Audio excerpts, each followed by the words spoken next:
Hey everybody, welcome back to Breaking It Down. Another week. We're going strong. This is going to be Tidbit number 7. 7, you got it right. I did get it right. I've been counting. There we go. Better than I do. I've been counting, but you know what I haven't been doing? Reading. Yeah. But it's here. It's here. It's here. So I understand you told me you're going to start reading it to me, right? I am. I knew you didn't come Alrighty. prepared. So we're going to be reading The Story of Ferdinand by Monroe Leaf this week. Ready? I am I should ready. have brought you milk and cookies. I would have loved some milk and cookies. I know you would have. Once upon a time in Spain, there was a little bull. So now I've read the book. Congratulations. Thanks to Dr. Sherry. There we go. I really actually enjoyed that. Did In you all enjoy seriousness, I did enjoy that quick read. But what I enjoyed the most about it was the illustrations. Yeah, so when the book was written, I guess it was written in the 1930s. According to everything I've read about the author, he meant it to be funny. And he also wanted to showcase a friend of his, Robert Lawson, who was an illustrator. And I think he did that beautifully. But unfortunately, given the context of the time, things were misconstrued. And it's kind of hilarious, actually, what happened. It became an ideological and political battlefield for a while. To put it in context, I guess between 1929 and 1939 was the Great Depression, and I think, if memory serves me, about 1936 to 1939 was the Spanish Civil War. And this book was completed supposedly about 3 months. My understanding is that it was completed about 3 months prior to the outbreak of the Spanish Civil War. And now you have this pacifist bull. So, in fact, Franco banned the book. It was banned. And Hitler burned the book. Jesus. Yeah, I know. So, I mean, this is just a children's book that's meant to be... I just wanted to write about a bull. That's exactly right. Yeah, in fact, some of the writings that have said that, bunnies and mice and cats were played out. So he picked another protagonist, which became a bit of a battleground.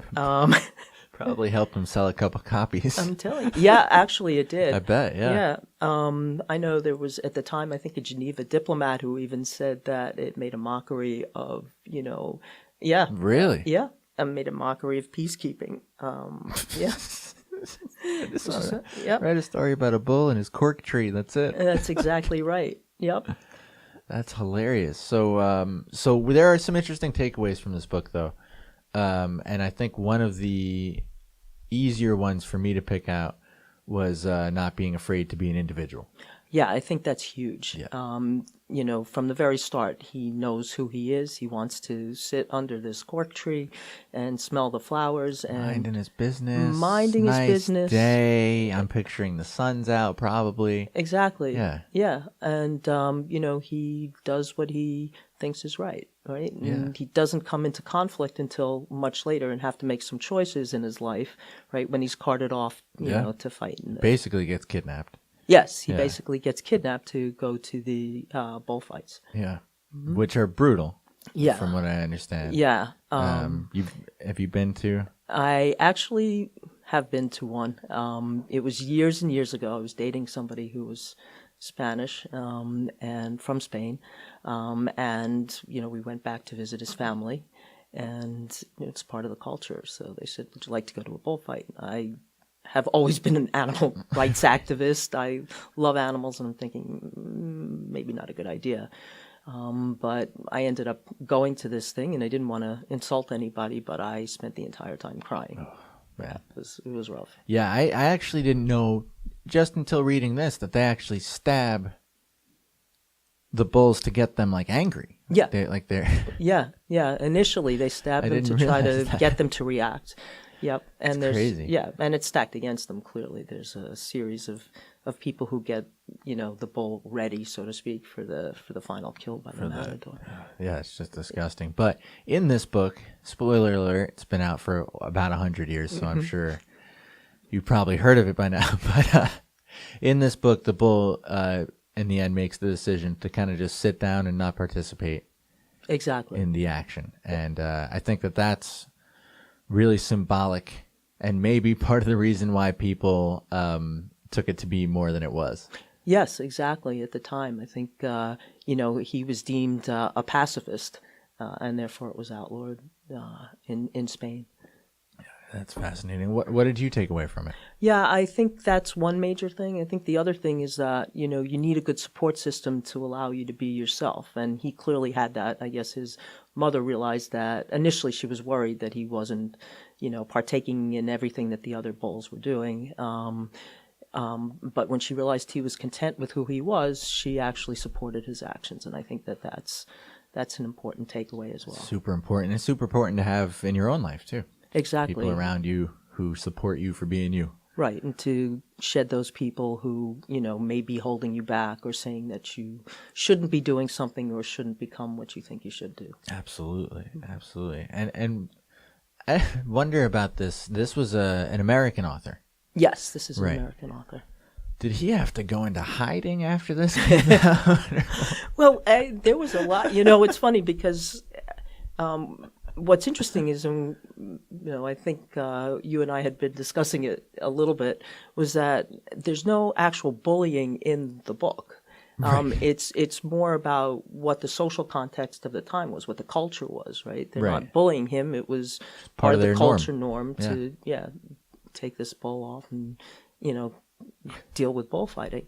However, I mean, it seems like there was a lot of bullying contextually afterwards. In fact, I think it was Ernest Hemingway who, I think in 1951, somewhere along the line, wrote another story about a bull who is not Ferdinand, who actually partook in a fight, Really? and was admired for his strength and tenacity, and respected by the people who ultimately killed him.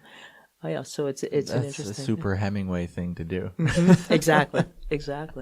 I think another takeaway point is, this is probably one of the earliest books that I can remember that dealt with gender issues, right? Right. Yeah. For the time. For the time. I mean, yeah. Unheard of, I bet. Exactly, and I think it actually hit the author a little bit too, because I think there was one article that I was reading that said that he actually made a point of saying that he was a lacrosse player and had done boxing at Harvard, to prove his masculinity at the time. Yeah. That's pretty funny. Yeah. Yeah, the constructs around this book are interesting. Another thing that I'm kind of just thinking of now is I wonder, I mean, we're going to be talking about children's books for a couple weeks. I just want to go back to the illustrations for a quick second. Mm-hmm. What I find so fascinating about this is that they're not illustrations that are meant for kids. No. They're real. You'd see them in, an art book today, in a magazine today, in a newspaper today as like a political cartoon or something like that. What effect do you think that had on the children reading this at the time? Do you think it kind of made them feel a little bit more mature? Was there not the kind of, I'm thinking of like a Dr. Seuss kind of cartoonish illustration, which is, very far from this. Right.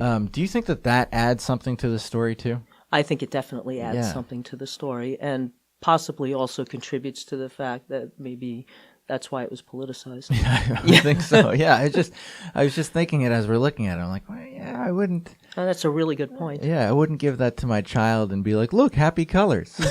It's interesting. I think a lot of books at the time were done in shading. If memory serves me, even Winnie the Pooh.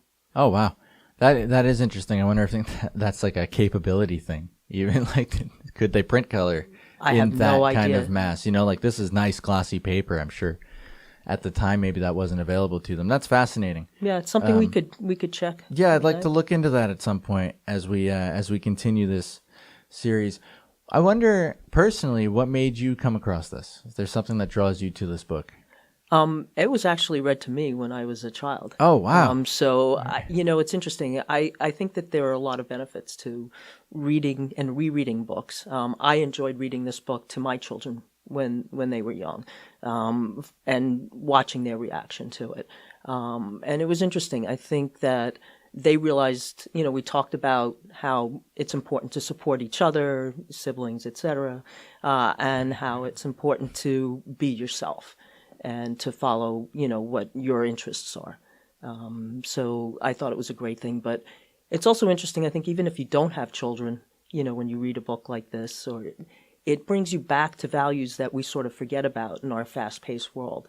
And it's not quite the same as music, in the sense that music immediately brings you back to a place and time. A cellular memory attached to music. It's incredible. It is incredible, yeah. But you still, I think, are drawn into the feeling and into, that kind of alternate kind of world where it's a little bit more relaxed. And, you can revisit values in a non-threatening way that can ground you again. Yeah, no, I absolutely agree. And we had been talking about this a little bit in previous weeks, going back to those kind of core values. I watched a movie the other day that I hadn't seen in forever, an old Disney movie, and I had that same feeling like, oh, they really do teach good lessons.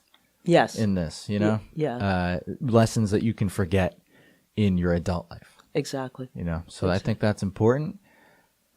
I think we're gonna come back to these, right? I think we're gonna come back to these values over and over again in the next few weeks. I love it. Love to see it. Dr. Sherry, you got anything else to say? No, I think that, as usual, I think it's important for everybody to live each day with passion, compassion, and introspection. Boom. We out.